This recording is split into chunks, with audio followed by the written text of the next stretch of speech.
fellow Dominicans, residents, visitors, and well-wishers. I wish to speak to you today on a few matters of national interest and concern. My doing this will, I am aware, trigger national discussion. It is my hope that we can conduct and contain such discourse to what is relevant and best for Dominica, so that increasingly the world can continue to see us as a mature, enlightened, developing nation. In about 3 weeks, we celebrate national independence. This is, as I have constantly reiterated, a passport to freedom and autonomy. It is also an undertaking and a charge of maturity and responsibility. It demands that as a government and as a people, we act in crucial situations in the best interests of Dominica and its inhabitants. Accordingly, it was against this backdrop that yesterday evening I requested the file pertaining to the country's continuous monitoring of the impact of the Ebola virus, which is now present around the globe and particularly in West Africa. Clearly, the world is once again under threat. But I'm confident that just as we grappled with and overcame similar threats, such as HIV/AIDS and SARS in recent years, so too will scientists and health authorities around the world successfully contain and hopefully eventually eradicate the threat of this real danger to humanity. As citizens of the world, each of us has to play our part in the process. Fellow citizens and residents, I am also mindful of the discussion underway in the country pertaining to the real or perceived potential risk to Dominica and Dominicans by the Ebola virus. The most we can do as a nation is to monitor and manage travel, particularly travel into the country. We are a traveling nation and tourism is our lifeblood, whether it is movement for business, education, or pleasure. We cannot suspend the movement of people, but we can monitor and we can act proactively to minimize the risk of exposure. To date, the majority of Ebola cases, suspected and confirmed, emerge from and exist in various parts of Africa. That is a reality that none can deny. It is a real, and I like to keep things simple. It is real, and I like to keep things simple.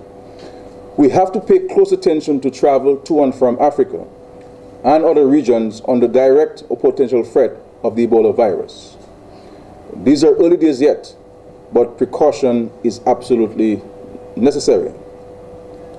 Organizers of the World Creole Music Festival are and have always been proactive.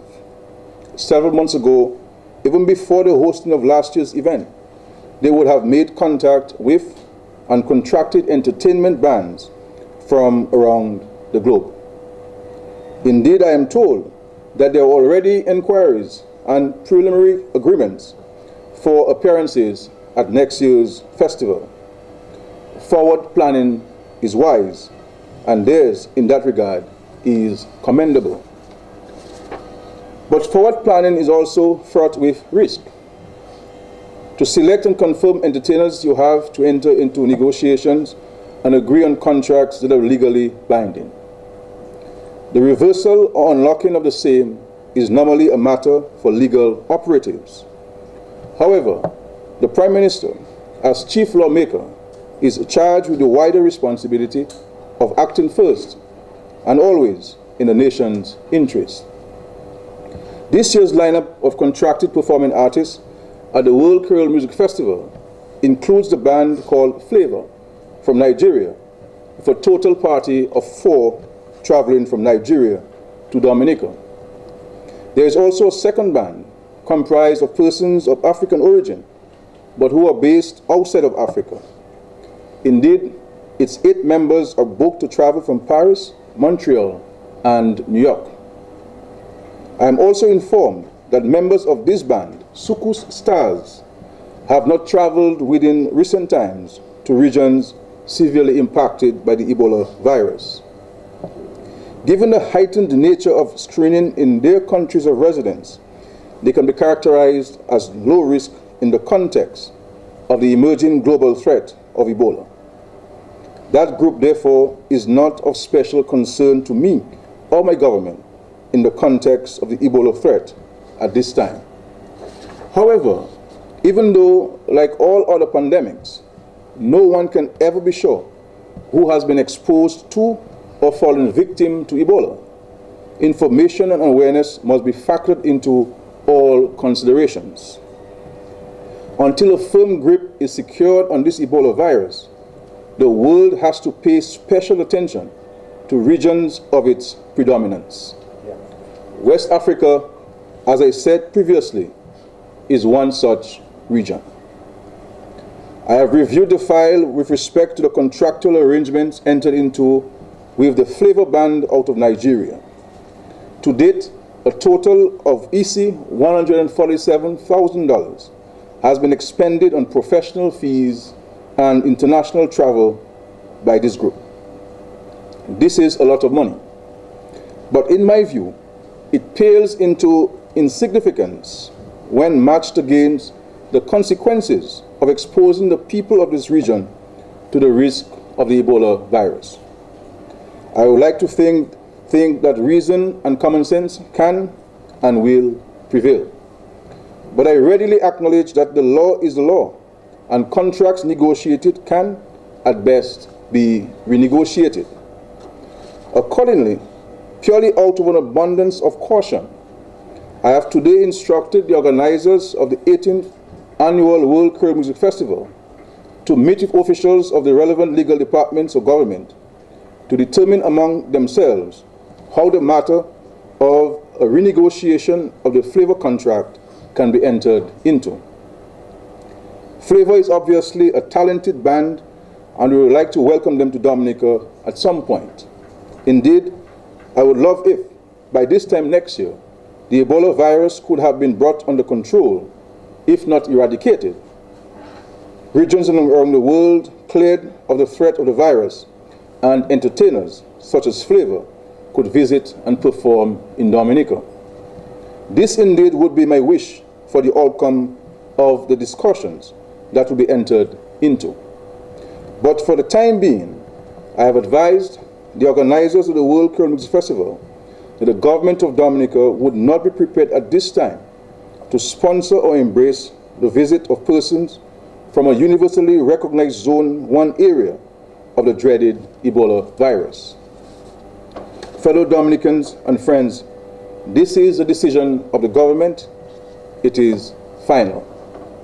While I know there are those in our midst who believe they must dissect and ridicule everything that government says or does, I believe it will be helpful and responsible for all citizens and residents to move on now with the job of promoting this year's World Creole Music Festival.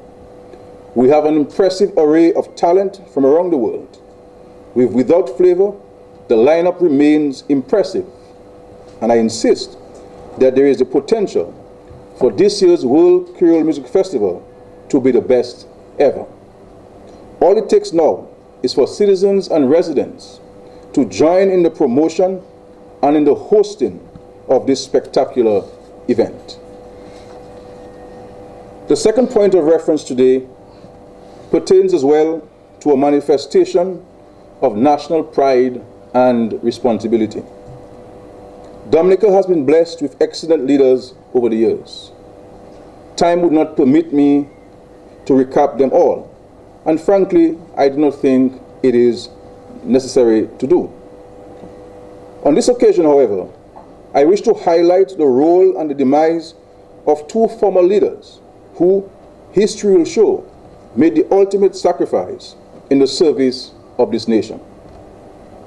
Former Prime Ministers, the late Rosie Douglas and the late Pierre Charles, died in office in the service of this country. They died at a point when each was battling with the task of transforming the economy of Dominica in the throes of the worst economic recession in nearly 100 years. I said on the occasion of the untimely passing of each of them that the efforts should never be minimized or forgotten. We are a grateful nation. And even though schools in their respective former constituencies have been named in their honor, the government has always been in search of something more viable and more visible and readily evident to residents and visitors alike. We need, as a nation, on the eve of our 46th anniversary of independence, to look inward for heroes. We need to salute our own. We need to express our gratitude to those who gave selflessly to the struggle. In the case of these two fallen leaders, they gave their lives to the struggle of rescuing and developing Dominica.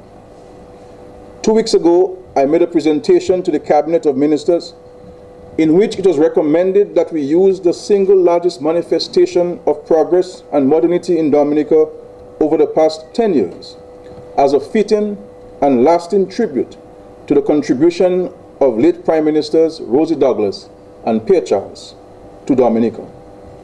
I refer to none other than the reconstruction and expansion of the Melville Hall Airport and the introduction of night landing in Dominica. In my estimation, these improvements represent the largest leap forward in our development as a nation over the past 15 years.